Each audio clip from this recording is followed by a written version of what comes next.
ओम शांति। आज की डेट है 4 अप्रैल 2024। मुरली के 5 मुख्य पॉइंट्स हैं जिसे दिन भर मनन चिंतन करना है। तो आइए सुनते हैं बाबा के मधुर महावाक्य। फर्स्ट पॉइंट है, अगर ड्रामा का ज्ञान का राज हमें समझ में आता है तो हम कभी दुखी नहीं होंगे, कभी रोने पिटने की कोई बात आदि नहीं होगी। ड्रामा हूबहू रिपीट होता है। यह योग है ही हिसाब किताब चुकता करने का। बाबा ने कहा है, 3/4 सुख भोगते हैं और 1/4 दुख है। बाबा हमें 21 जन्मों के सुख की भेंट में यह दुख कुछ भी भासता नहीं है। ज्ञान पूरा नहीं है, इसलिए हम तड़पते हैं। भगवान है ही एक। भगवान माना ही जन्म मरण रहित। वह जन्म मरण के चक्रव्यूह में नहीं आते हैं। बाबा का जन्म अलौकिक है। अज्ञान होने के कारण कई कहते भी है कि श्री कृष्ण का जन्म हो गया है, वो 15 साल का है। सब बातें झूठ है।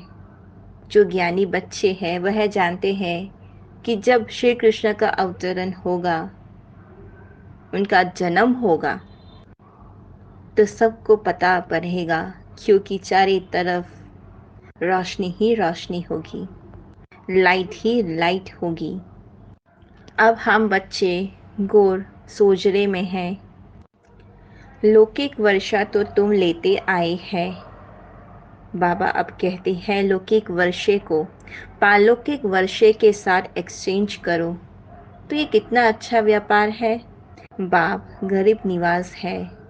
सेकंड पॉइंट है, लौकिक बाप का वर्षा एक्सचेंज करते हैं पारलौकिक से, जैसे ब्रह्मा ने किया। देखा, पारलौकिक बाप से तो ताज तख्त मिलता है, तो कहाँ वहाँ बादशाही और कहाँ यह गदाई। तो इसलिए कहा जाता है फॉलो फादर। जो भी संभालना है ट्रस्टी होकर संभालो। निमित्त का अनुभव करो कि हम निमित्त है, करानहार तो बाबा है। सिमर सिमर सुख पाओ, कलह कलेश मिटे तन के। जो भी शरीर के दुख है सब मिट जाएंगे। तुम्हारी आत्मा और शरीर दोनों पवित्र बन जाएंगे। तुम ऐसे कंचन थे, पुनः जन्म लेते लेते आत्मा पर जंग चढ़ गई है। फिर शरीर भी पुराना मिलता है, जैसे सोने में अलाय डाला जाता है। पवित्र सोने का जेवर भी पवित्र होगा, उसमें चमक होती है। अलाय वाला जेवर तो काला बन जाता है। थर्ड पॉइंट है, मीठे मीठे सिकलदे बच्चे, 5000 वर्ष के बाद आकर तुम मिले हो, इसलिए तुमको सिकलदिया कहा जाता है। इस देह का अहंकार छोड़ अपने को आत्मा अभिमानी बनकर दिखाओ। आत्मा का ज्ञान भी तो दिया है, तो यह बाप बिगड़ को यह ज्ञान दे ना सके। कहते हैं पहले तुम राम राज्य में थे, फिर जब तुम वाम मार्ग में जाते हो तो रावण राज्य शुरू होता है। फिर और धर्म आते हैं। जब कोई मरता है तो कहते हैं ना, राम नाम सत्य है। वह शमशान में जाकर ये बात बोली जाती है। अगर यही बात अगर शादियों में कहा जाए तो राम नाम सत्य है, तो लोग क्या बोलेंगे? अरे यह अशुभ वाक्य क्यों बोल रहे हो? अरे ये राम नाम सत्य तो जब शमशान में बोले जाते हैं ना, तो वो तो मुर्दा है, मुर्दा तो सुन नहीं सकता। ये जो हम बोलते हैं वो अपने लिए बोलते हैं, दुनिया के लिए बोलते हैं कि सब असत्य है, सिर्फ एक राम ही है जो सत्य है। यह बड़ी सच्चाई है दुनिया की। तो एक राम को पहचानो, वही एक सत्य है, बाकी सब असत्य है। हम सब एक्टर्स हैं इस ड्रामा के। एक्टर होते हुए भी हम डायरेक्टर, क्रिएटर, प्रिंसिपल को नहीं जानते हैं। गीता है माता और बाप है शिव, बाकी तो सब हो गई अपनी रचना। बाकी तो सब है रचना। फोर्थ पॉइंट है, ब्राह्मणों की चोटी है विराट रूप में भी। न शिव बाबा को दिखाते हैं, न ब्राह्मण चोटी दिखाते हैं। देवताओं के पीछे है क्षत्रिय, द्वापर में पेट के पुजारी, फिर शूद्र बनते हैं।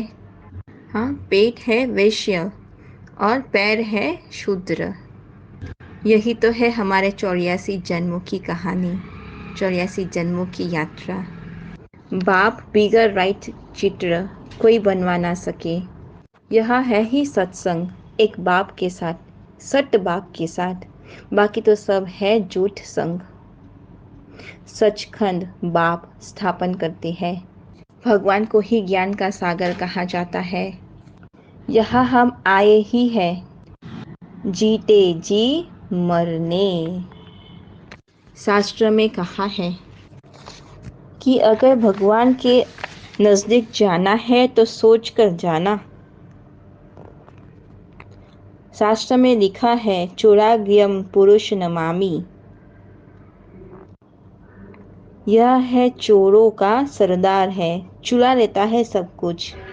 वह हमारे काम, क्रोध, लोभ, मोह, मत्सर सब कुछ चुराता है। करोमि बंधु विच्छेदम। अर्जुन को कहा कि हे अर्जुन, तुमको मेरी कृपा जाननी है तो ये जानो कि सबसे पहले तो मैं तुम्हारे रिश्तेदारों को तुझसे दूर करूँगा, फिर धीरे धीरे तुमसे अपना धन भी छीनूंगा। अर्जुन कहते हैं प्रभु, इतनी दुश्मनी अपने भक्तों से? तो भगवान कहते हैं कि दुश्मनी तो नहीं है, लेकिन मुझे पता है इंसान का स्वभाव। जब सामने कुछ नज़र नहीं आता ना, जब दुनिया में कोई नज़र नहीं आता, तब मैं सबको नज़र आता हूँ। फिर कहते हैं अर्जुन कि प्रभु बचा लो। तो भगवान तब कहते हैं कि अब आओ, अब मेरे शरण में आने का तेरा समय हो गया है। तो इसलिए बाबा कहते हैं सब संग तोड़, एक मुझसे रखो, एक मुझसे प्रीत रखो। अंत में कोई याद ना आए। सब कुछ निभाना है, ट्रस्टी होकर रहो, निमित भाव से रहो, तो बुद्धि से सब कुछ भूल एक बाप को याद करेंगे। बाप पर न्योछावर जाना है, अंत में कुछ भी याद ना आए। हम भक्ति मार्ग में ईश्वर अर्थ दान देते हैं, परंतु देते हैं पाप आत्माओं को। बाप कुछ लेते नहीं हैं। बाप कहेंगे जाकर सेंटर खोलो तो बहुतों का कल्याण होगा, तो स्व का कल्याण होगा तो विश्व का भी कल्याण होगा। फिफ्थ पॉइंट है, कहते हैं वेद लोग कहते हैं बीमारी सारी उधर खाएगी। बाप भी कहते हैं रहा हुआ जो हिसाब किताब है उसको चुकतू करना है। योग से करो या फिर सजाओं से चुकतू करना पड़े। सजाएं तो बहुत करी है, क्या करें, अंत समय है ना। उनसे बीमारी आदि में चुकतू होता तो बहुत अच्छा। वह दुख 21 जन्मों के सुख की बैंड में भासता नहीं है, क्योंकि सुख बहुत है। सदगुरु एक है शिव बाबा, जो ऑलमाइटी ऑथोरिटी है। बाबा कहते हैं मैं इन वेदों ग्रंथों आदि को मैं जानता हूँ। यह तो सब भक्ति की सामग्री है, इनसे तो कोई मुझे प्राप्त नहीं करता। कोई भी परिवर्तन का सहज आधार महसूसता की शक्ति है। पहले तो महसूस होगा, शक्ति होगी, तो परिवर्तन होगा। जब तक महसूसता की शक्ति नहीं आती तब तक अनुभूति नहीं होगी, और जब तक अनुभूति नहीं तब तक ब्राह्मण जीवन का कोई मतलब नहीं। ब्राह्मण जीवन की विशेषता का फाउंडेशन मजबूत नहीं, उमंग उत्साह की चाल नहीं।